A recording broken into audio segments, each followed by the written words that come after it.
Alice?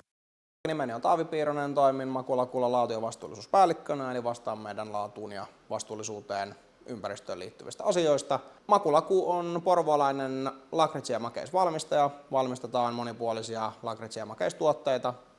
Kilpailutuksen alusta lähti syntymään se käsitys, että Eilis on varmasti meille hyvä palveluntarjoaja ja yhteistyökumppani. Ja kyllä tämä ensimmäinen vuoden verran ollaan nyt asiakkaita ne oltu, niin kyllä on osoittanut, että oltiin ihan oikeassa. No, työvaatteet tukee meidän perustoimintaa oikein hyvin, eli ollaan koettu vaatteiden laatu oikein hyväksi, ollaan koettu vaatteiden pesu ja tämä huolto oikein hyväksi ja ollaan saatu apua aina kun sitä on tarvittu ja aika omatoimisesti ollaan tuolla MyEelisissä yleensä tilaukset tehty. Ne on toiminut oikein hyvin ja jos niissä on ollut jotain puutteita, niin asiakaspalvelu on ollut kyllä nopeasti sitä auttamassa.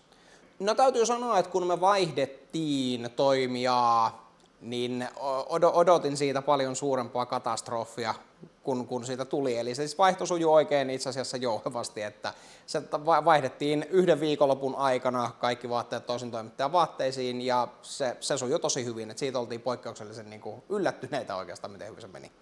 Vaatteet on ollut tosiaan oikein hyvä laatuisia, palvelu on ollut hyvää ja hinta on ollut oikein hyvä, että ei oikeastaan mitään huonoa sanottavaa Elisin-palvelusta.